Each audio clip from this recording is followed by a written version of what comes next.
자, 여기 원자에 대한 정말 혁명적인 이론이 하나 있습니다. 이게 처음에는요, 그냥 이런 거 아닐까 하는 대담한 추측이었어요. 그런데 단 하나의 실험으로 이게 완벽한 사실이 됩니다. 오늘 그 놀라운 여정을 한번 따라가 보려고 합니다. 여러분, 한번 생각해 보세요. 우리가 아는 현실, 그 자체를 통째로 뒤바꾸는 그런 아이디어를 대체 어떻게 증명할 수 있을까요? 바로 이 질문에서부터 오늘 이야기를 시작해 볼까 합니다. 과학에서 증명이라는 게 얼마나 강력한 힘을 갖는지 이 질문 하나에 모든 게 담겨 있거든요. 그리고 이 모든 이야기 한가운데 바로 1925년 노벨 물리학상이 있습니다. 수상자는 제임스 프랭크와 구스타프 헤르츠. 이 두 사람이 바로 그 어려운 걸 해낸 거죠. 도대체 어떻게 이 엄청난 영예를 안게 됐는지 정말 궁금하지 않으세요? 자, 첫 번째 이야기는 빛 속의 수수께끼입니다. 때는 20세기 초를 거슬러 올라가는데요. 당대 최고의 물리학자들이라고 불리던 사람들이요. 정말 큰 혼란에 빠져 있었습니다. 바로 한 과학적 미스터리 때문이었죠. 그 수수께끼의 핵심, 바로 스펙트럼선이라는 거였습니다. 이게 뭐냐면요. 뜨겁게 달군 기체를 통과한 빛을 보면 이게 무지개처럼 쭉 이어지는 게 아니에요. 마치 바코드처럼 뚝뚝 끊어진 선들로 나타나는 거예요. 정말 이상하죠? 왜 기체마다 고유한 그리고 이렇게 불연속적인 빛의 선들을 내뿜는 걸까요?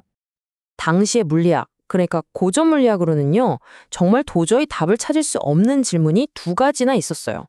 첫째, 왜 원소 하나가 이렇게나 많은 다른 선들을 만들어내는가? 그리고 둘째, 이 선들 사이에 숨겨진 기밀은 대체 뭔가? 심지어 발머나 리드베리 같은 사람들이 이 선들 사이에 놀랍도록 단순한 수학 공식이 있다는 것까지는 알아냈거든요. 근데 그 근본적인 왜에 대해서는 아무도 설명을 못하고 있었던 거죠.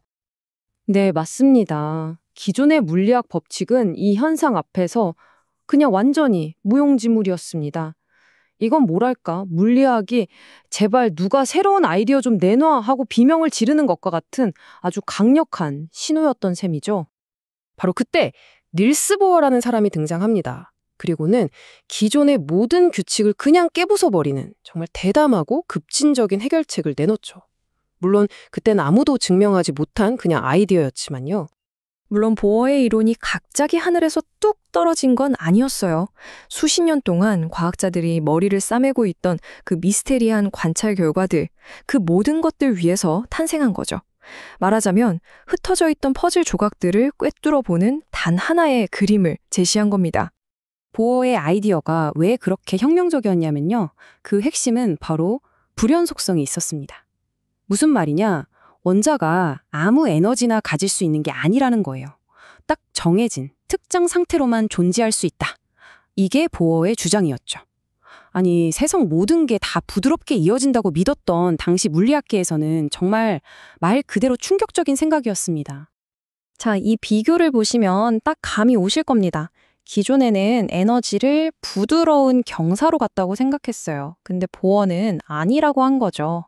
에너지는 그런 게 아니라 뚝뚝 끊어진 사다리 발판 같다는 겁니다. 전자는 이 발판 위에만 존재할 수 있고요. 바로 이 생각, 이것이 바로 세상을 바꾼 양자역학의 시작이었습니다. 자, 이제 이야기의 클라이맥스입니다. 바로 결정적 실험. 위대한 이론이 드디어 실험이라는 증거와 만나는 바로 그 결정적인 순간으로 가보시죠. 그런데 말이죠. 아무리 기발한 이론이라도 증명되지 않으면 그냥 가설일 뿐이잖아요. 당시 과학계도 보어의 이 생각에 대해서 의심의 눈초리를 거두지 않았습니다. 이거 그냥 머릿속에서 지어낸 거 아니야? 과연 이게 진짜 현실을 설명하는 걸까? 하고 말이죠. 바로 이때 두 명의 실험 물리학자가 등장합니다.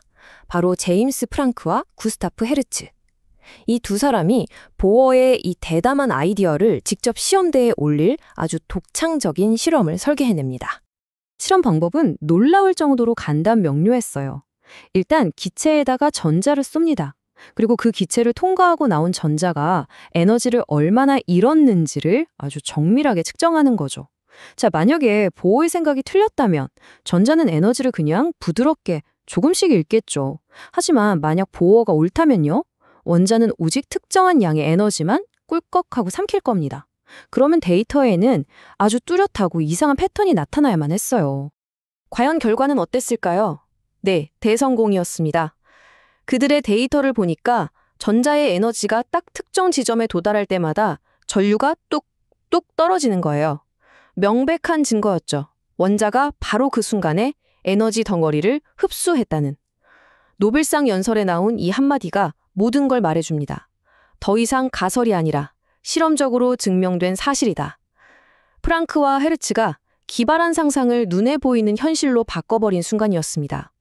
자, 이제 마지막으로 새로운 물리학의 증명에 대해 이야기해 볼게요.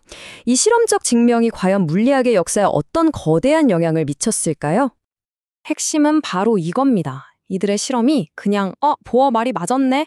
여기서 끝난 게 아니라는 거예요. 이게 더 중요한데 눈에 보이지도 않는 원자의 세계가 실제로 양자화되어 있다는 사실을, 그러니까 뚝뚝 끊어져 있다는 사실을 최초로 직접 증명했다는 겁니다. 이걸로 양자 물리학이라는 완전히 새로운 분야 전체가 단단한 발판 위에 설 수 있게 된 거죠. 그리고 바로 이 기념비적인 업적으로 두 사람은 1925년 노벨 물리학상을 받게 됩니다. 정말이지 위대한 이론과 결정적 실험의 완벽한 조화가 이뤄낸 쾌거였습니다. 물론 과학 이론은 계속해서 발전하죠. 보어의 초기 원자 모델도 나중에는 더 정교한 이론으로 대체됐습니다. 하지만이죠.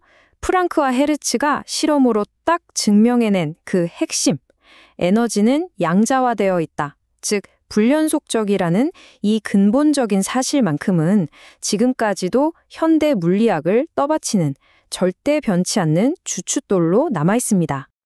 자, 이 이야기는 오늘을 사는 우리에게도 질문을 던집니다. 지금 이 시대의 과학계에는 또 어떤 대담한 가설이 프랑크와 헤르츠의 실험처럼 자신을 증명해줄 그 결정적인 순간을 기다리고 있을까요?